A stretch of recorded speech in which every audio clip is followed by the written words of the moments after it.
시간 나의 노래 나의 삶 주님께.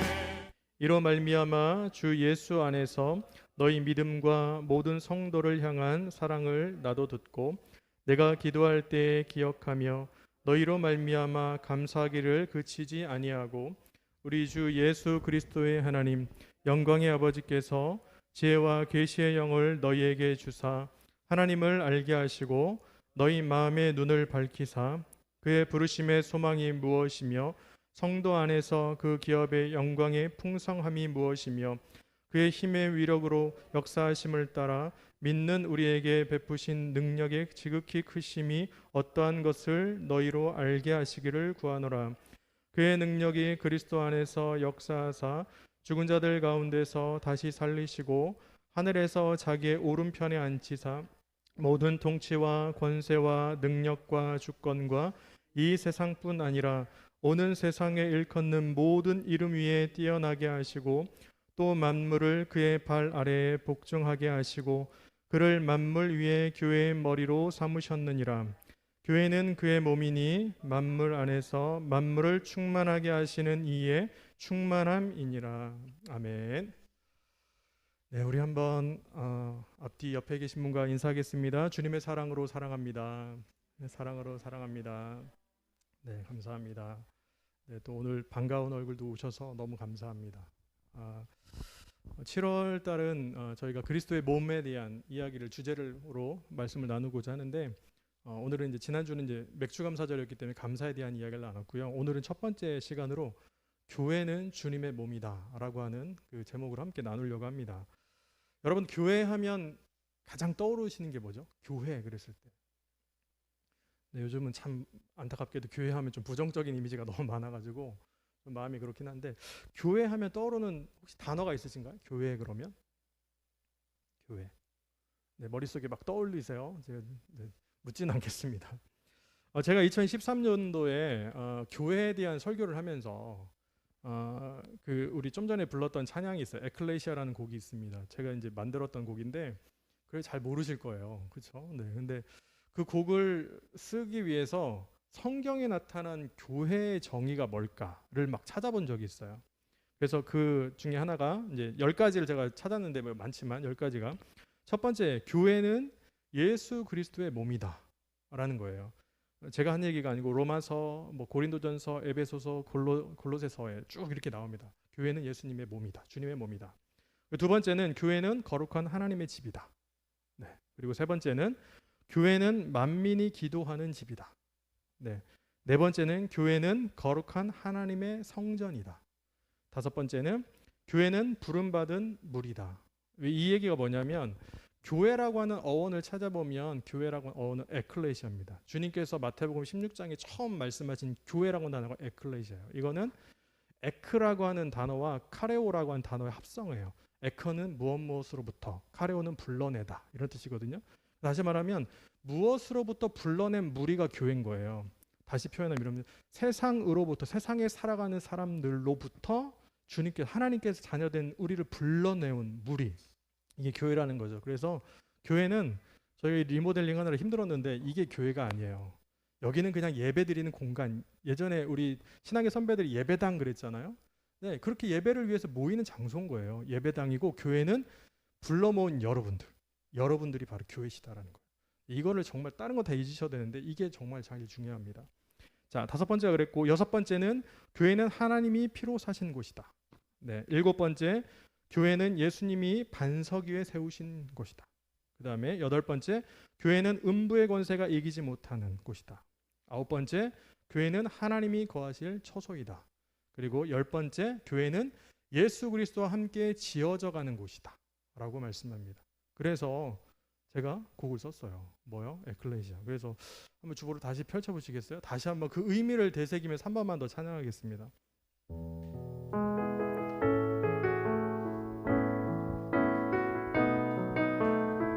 교회는 주님의 몸입니다. 교회는 주님의 몸, 거룩한 하나님의 집이라.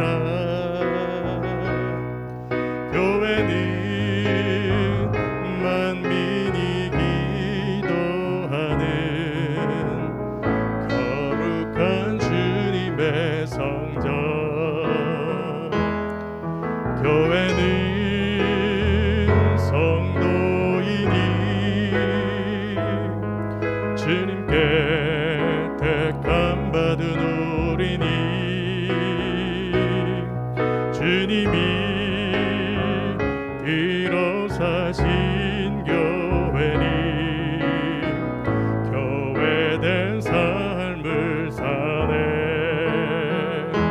주님이 반석 위에 세우신 교회 음부의 권세가 이기지 못하는 교회 하나님이 거하시는 교회 되어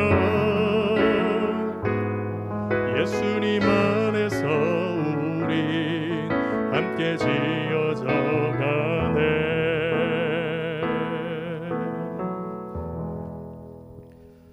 이것이 바로 교회입니다. 네, 우리가 잘못된 생각들로 다른 것을 교회로 생각할 수 있는데 그렇지 않고 정말 하나님 원하시는 교회, 몸된 교회는 바로 이렇다라는 것을 우리가 알아야 됩니다. 그런 의미에서 오늘을 살아가는 우리가 이 본문 말씀을 통해서 과연 그리스도의 몸인 교회에 대해서 생각해야 되는데 이것을 통해서 그렇다면 그리스도의 몸인 교회는 우리에게 어떠한 의미로 다가오고 또 우리가 어떻게 봐야 되는지 그것을 생각해 보았으면 좋겠습니다. 첫 번째는 뭐냐면 주님은 교회의 머리가 되어 주십니다. 여러분 우리가 읽었던 말씀 22절 말씀을 보면 이렇게 말씀합니다. 또 만물을 그의 팔 아래에 복종하게 하시고 그를 만물 위에 교회의 머리로 삼으셨느니라. 아멘. 여러분들 세상엔 수많은 종교가 있습니다. 그렇죠? 수많은 종교가 있어요. 그리고 종교 지도자들이 있습니다.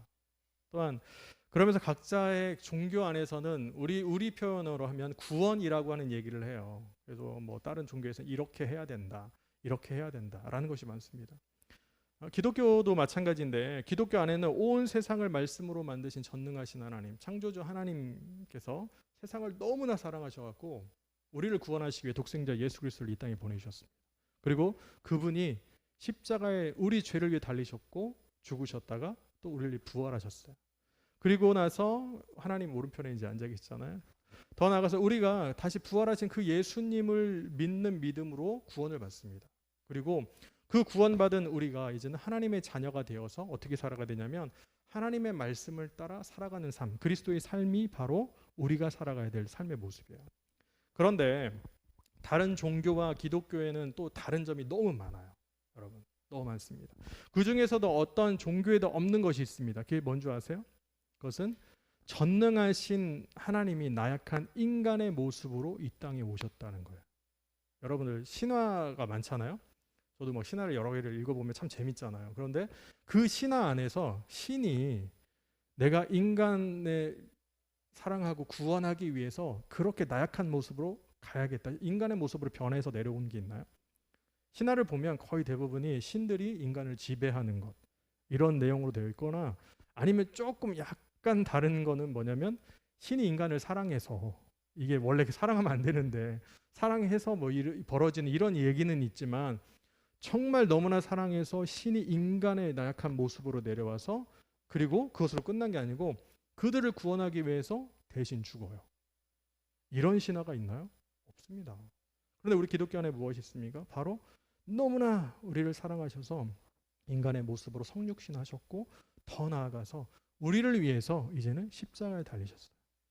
이 죽으심, 이것이 기독교 안에는 이 십자가의 놀라우신 은혜가 있다라는 거예요.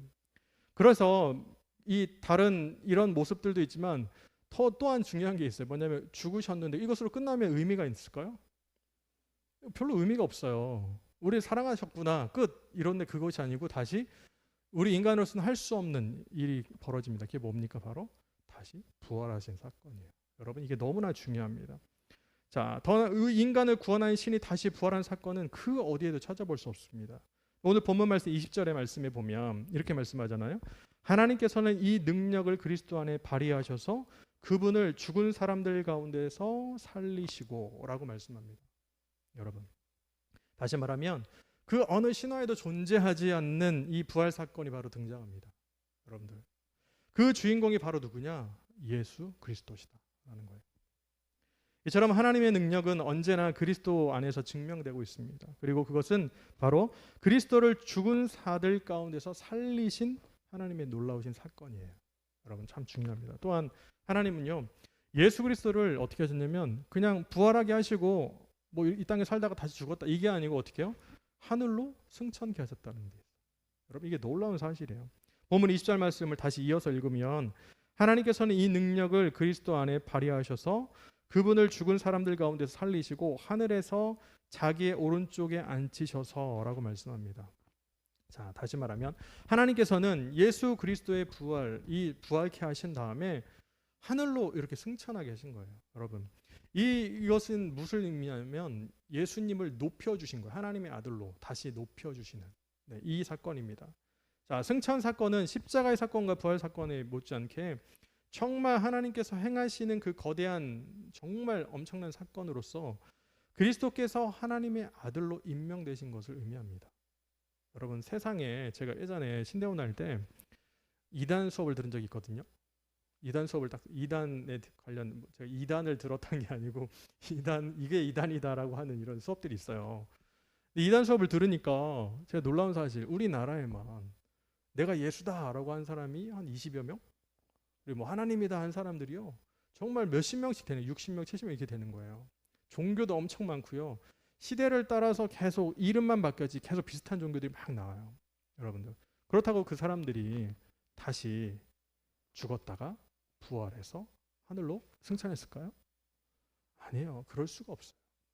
여러분들 중요한 것은 이거예요. 바로 성경에서 말씀하시는 이 사건 이것이 바로 하나님의 아들이시고 또 승천케 하심으로 하나님의 아들로 완전히 우리에게 보여주시는 거 임명하신 거예요. 그런데 이 성경에서 말씀하는 이 오른편에 앉히셨다라고 하는 의미가 있어요. 여러분 성경에서는 오른편, 오른쪽이라는 의미가 상당히 중요합니다.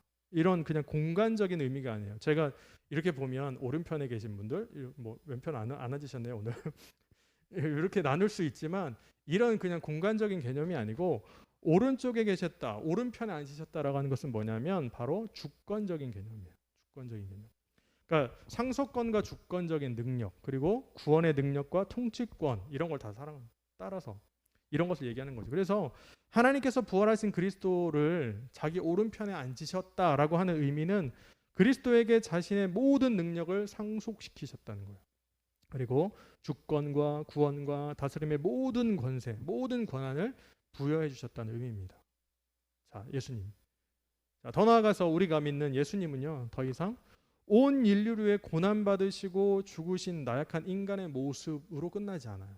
여러분, 전능하신 하나님이시잖아요. 이제 남아 있는 것이 있습니다. 그게 뭔지 아세요? 십자가에 돌아가신 예수님을 뭐 어떤 사람들은 그래요. 바라보면서 야, 실패한 메시아 아니야? 어떻게 신이 죽을 수 있어? 이렇게 얘기하는 사람도 있어요. 자, 그러나 예수님은 부활하셔서 하나님 오른편에 앉으셨을 뿐 아니라 이제는 마지막 때에 온 인류를 심판하시기 위해 오시는 심판의 주님이십니다. 여러분 이게 너무나 중요해요.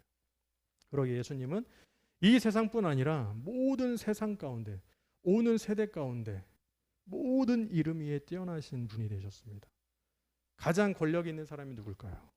가장 힘 있는 사람이 누굴까요? 네, 우리나라에서는 뭐 대통령이 될 힘이 있겠지만 온 우주를 통틀어서 가장 위대하신 그 뛰어나신 이름이 누굴까요? 바로 예수 그리스도라는 사실이에요. 여러분 이게 너무나 중요합니다. 그래서 본문 21절에서는 이렇게 말씀합니다. 모든 정권과 권세와 능력과 주권 위에 그리고 이 세상뿐 아니라 오는 세상에서 일컫는 모든 이름 위에 뛰어나게 하셨습니다. 네, 제가 세 번역 성경으로 읽어드렸어요. 여기에서 정말 중요한 게 있습니다. 통치라고 했던 이 정권이죠. 정권으로 했던 이 통치라고 하는 번역 아르케스라고 하는 것은 무엇의 시작을 의미하면 첫 번째. 그러니까 다시 말하면 뭐예요? 모든 통치 가운데 모든 이런 통치하는 그 정권 능력 가운데 첫 번째라는 거야. 예수님께서 영적인 뭐 것도 마찬가지고 첫 번째에 서 계신다라는 의미입니다. 그리고 더 나아가서 주권으로 번역한 키리오테스라고 하는 것도 이것은 키리오스라고 하는 주님이라고 하는 데서 이렇게 파생됐거든요. 그러니까 다시 말하면 이거예요. 모든 통치자, 모든 것을 통해서 통치하고 지배하는 이런 모든 것 안에서 이것을 다 소유하신 분이 바로 예수님이시다라는 거예요. 여러분들, 이처럼 예수님께서는 하늘에서 자기에게 부여된 모든 권세를 가지시고 통치하시는 분입니다. 네, 이게 너무나 중요한 거예요. 그렇기 때문에 예수님은 영적인 존재까지 다 포함해서 우주 만물을 그 어떤 존재보다 뛰어나게 하시고 그 모든 것을 다스리시는 분으로 우리가 믿고 나아가야 합니다. 이것이 너무나 중요합니다. 그런 이유로 우리도 이곳에서 부활하셔서 하나님의 오른편에 계신 그 예수님, 그 예수 그리스도 이름을 높이고 찬양해야 되는 데가 그 이유가 바로 거기에 있어요. 그런데 더 놀라운 사실은요, 이게 있습니다. 그 예수님께서 우리 교회의 머리가 되어 주신다는 거예요. 자, 이게 너무나 중요합니다.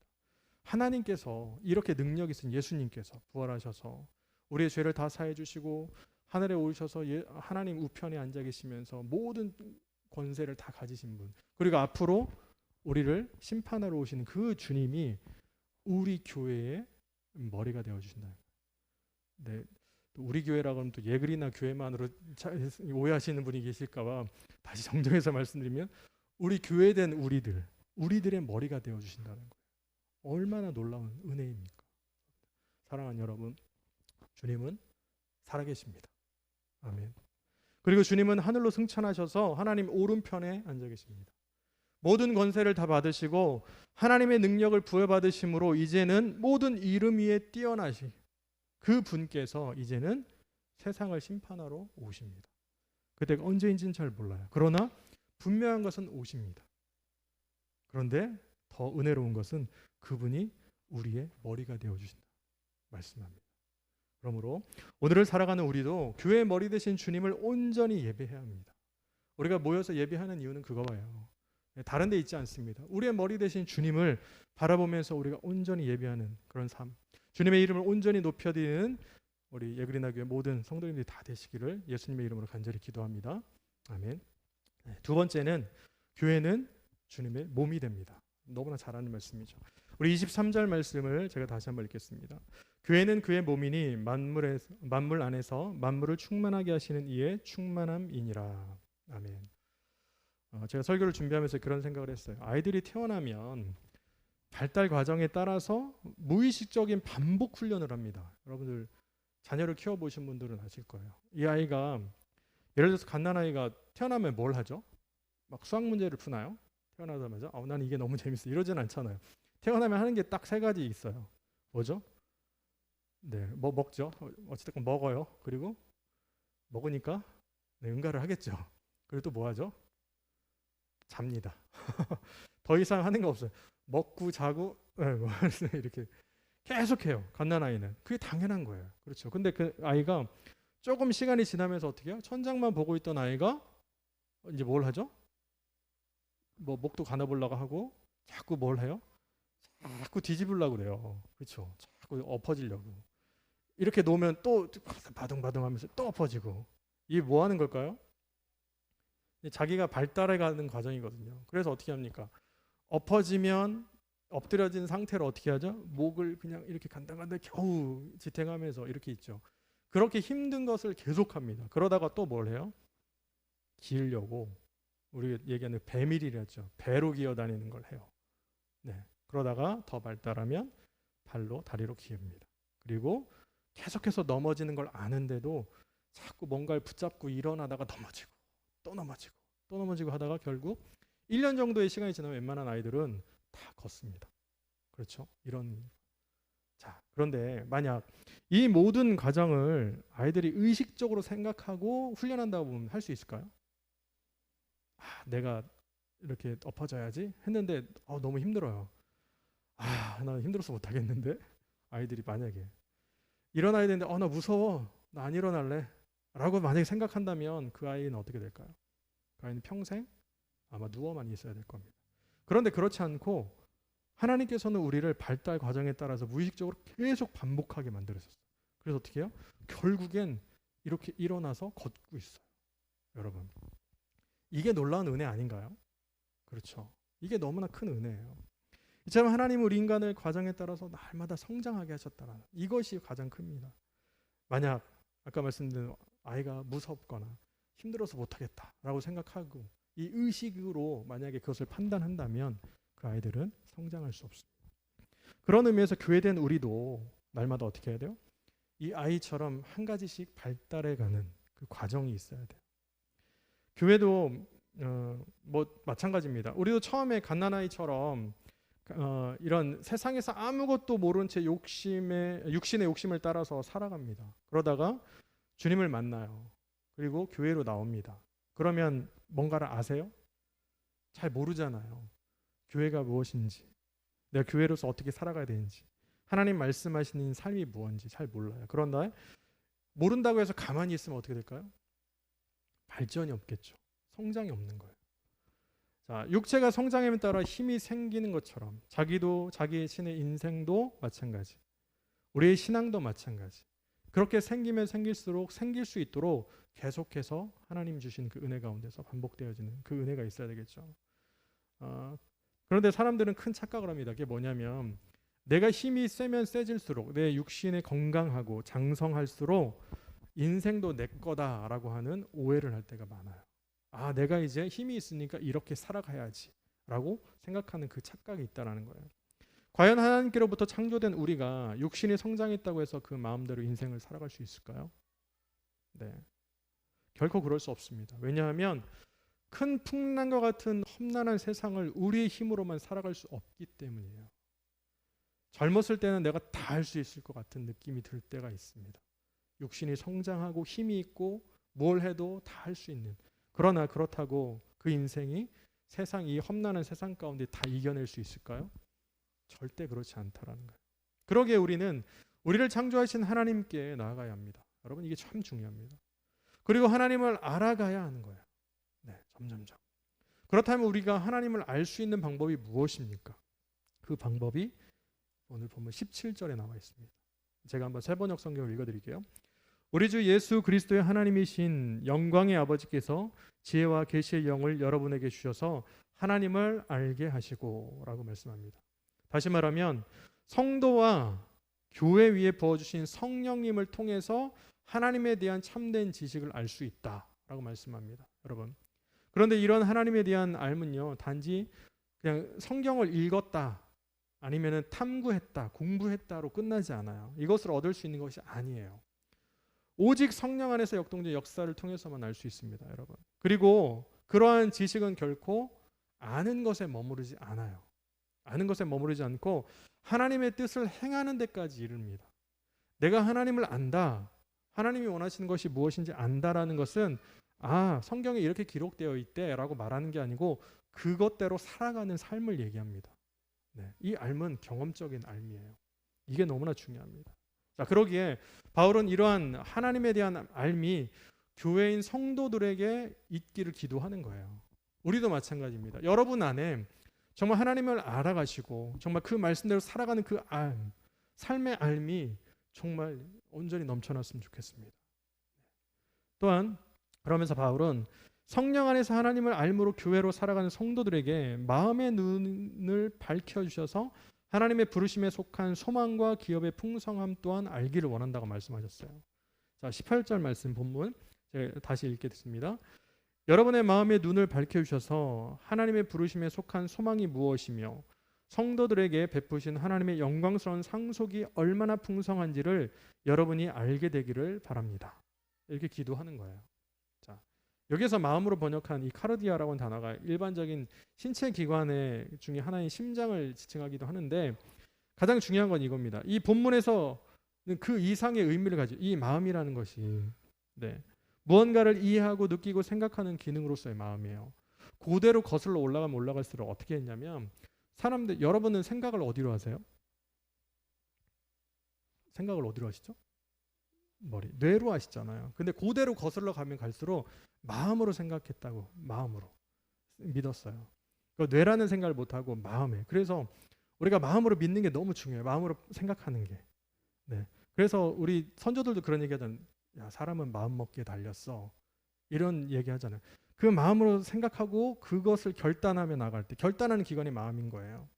그럴 때 어떻게 해요? 모든 것을 다 해낼 수 있는 것처럼 오늘 말씀도 이 마음이라는 것이 그런 의미예요.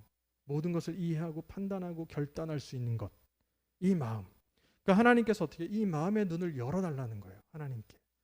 여러분, 이게 참 중요합니다. 마음이 열리면요, 모든 걸 다 할 수 있어요. 그런데 마음이 닫히면 모든 거를 해도 못합니다. 다 옆에서 해줘도 못해요. 여러분 안에 이런 은혜가 있었으면 좋겠습니다. 정말 하나님께서 우리의 마음의 눈을 열어주셔서 정말 믿음의 눈으로 바라보고 정말 하나님 모든 것들 가운데 우리에게 또 이어서 말씀하시는 것이 부르심의 그 소망. 네, 이 소망이 무엇입니까? 이 소망이 뭐예요? 우리를 부르신 그리스도 안에서 자녀로 부르신 하나님의 이 천국 백성으로 부르신 이 소망 가운데 이것을 우리가 나가야 되겠잖아요. 그래서 하나님의 부르심의 소망은 하나님께서 증표로 주신 성령 안에서 미래의 완전한 구원의 소망을 의미합니다. 여러분들 우리가 신앙생활하는 목적이 하나님 말씀대로 살아가는 것이지만 훗날에 어떻게 해요? 미래의 완전한 구원이잖아요. 천국에 가는 거잖아요. 이 소망이에요. 이 소망. 이 소망은 예수 그리스도께서 십자가에서 죽으심으로 우리를 구원하신 하나님의 사랑이 있기에 가능하고 전혀 부끄럽지가 않아요. 여러분. 그리고 주님께서 재림하시는 그날에 하나님께서 우리를 티없고 흠없는 영광스러운 교회로 온전히 세워주실 그것에 대한 소망입니다. 여러분 이게 너무나 중요합니다. 이 소망. 자, 그렇다면 이 소망을 우리만 가지고 있어야 될까요? 그렇지 않아요. 그래서 베드로전서 3장 15절의 말씀에 보면 너희 마음에 그리스도를 주로 삼아 거룩하게 하고 너희 속에 있는 소망에 관한 이유를 묻는 자들에게 대답할 것을 항상 준비하되 온유와 두려움으로 하고 라고 말씀합니다. 이 얘기가 뭐냐면 당신의 그 소망 보니까 이 소망이 있는 삶을 살거든요. 너의 소망이 뭐냐라고 묻는 사람들에게 우리가 대답할 것을 준비하래. 내 소망은 이런 거야. 나의 소망 오직 예수 그리스도는 이런 분이죠 라고 하는 것을 늘 준비하래요. 그러면서 뭐예요? 온유와 두려움으로 하라. 잘난 척하는 것이 아니고 정말 온유함으로 두려움 없고 떨리는 마음으로 주님의 소망, 우리의 소망 되신 예수님을 전하는 거예요. 이것이 우리가 행해야 될 모습입니다. 또한 하나님께서 성도들에게 주시는 영광스러운 기업의 풍성함이 있습니다. 제가 이 말씀을 찾으면서 되게 은혜가 됐어요. 뭐냐면 이 기업의 풍성함이 뭘까? 두 가지 의미가 있는데 하나는 하나님께서 소유하신 하나님의 기업의 풍성함이고 하나는 하나님께서 주시는 기업의 풍성함이에요. 첫 번째 뭐냐면 하나님의 소유된 기업의 풍성함이면 뭐냐면 우리가 하나님의 교회로서 기업으로서의 소유된 이 풍성함, 우리를 통한. 또 하나는 뭐냐면 하나님께서 우리에게 주시는 기업의 풍성함, 선물로 주시는 그 은혜. 이것이 두 가지 해석이 다 가능하더라고요. 그래서 중요한 것은 뭐예요? 하나님의 기업이 된 성도들이 하나님께서 허락하신 풍성한 기업을 얻을 수 있도록 바울은 기도하고 있습니다. 여러분 가운데서도 정말 여러분이 하나님의 정말 풍성한 기업이 되시고 하나님의 소유된 백성이 되시고 더 나아가서 하나님 주시는 그 기업의 풍성함들 믿음으로 상속되어지는 놀라운 은혜들이 차고 넘쳤으면 좋겠습니다. 이것이 바로 하나님께서 원하시는 모습입니다. 그러게 우리는 하나님께서 우리에게 베풀어 주신 그 능력의 크심을 알아야 합니다. 마지막으로 살펴보면 이런 거예요. 우리에게 베푸신 능력은 앞서서 나눴던 내용인데 첫 번째가 뭐냐라고 하면 그리스도를 죽은 자들 가운데서 살리신 거예요. 두 번째가 그리스도를 하나님의 오른편에 앉히신 것. 세 번째가 모든 통치와 권세와 능력과 주권이 그리스도에게 복종하도록 하시고 마지막 네 번째가 만물을 그리스도에게 복종시키며 그리스도를 교회의 머리로 삼으셨다라는 거예요. 여러분들 이제 말씀을 마치려고 합니다. 그러게 그리스도의 부활은 그 자체로 끝나는 것이 아니에요. 이것은 성도의 부활로 이어집니다. 네. 그리고 부활하신 그리스도를 믿는 우리는 마지막 날에 부활하게 됩니다. 온전한 교회로 세워지게 됩니다. 이것이 주님께서 우리의 머리가 되신 그 놀라우신 은혜예요. 우리는 교회입니다. 여러분들은 교회에서요. 이 땅 가운데 하나님께 세우신 교회예요. 하나님의 소유된 백성입니다. 비록 험난한 시대를 살고 있습니다. 어렵습니다. 이제 코로나로 인해서 더 모임하는 게 어려울 수도 있어요. 그러나 중요한 것은 뭐냐면 우리의 신분은 바뀌지 않습니다. 우리는 주님께서 머리 되시는 그 교회, 우리는 주님의 몸인 교회입니다. 그래서 아무쪼록 교회는 주님의 몸인 것을 우리가 깨닫고 그리고 주님의 몸인 교회는 성도인 것을 잘 계속해서 늘 알고 깨달았으면 좋겠습니다. 그러므로 성도인 우리는 날마다 성령 안에서 하나님을 알아가고 또 우리를 부르신 부르심의 소망에 우리에게 주시는 기업의 풍성함을 따라서 주님의 몸된 교회로서 우리 그리스도인의 삶을 살아가시는 우리 예그리나 교회 모든 성도님들의 삶이 다 되시기를 우리 예수님의 이름으로 간절히 축원합니다. 아멘. 기도하겠습니다. 주께 드린 우리의 삶을 통해 주의 나라가 이루어지게. 우리 다시 한번 고백합니다. 내게 있는 모든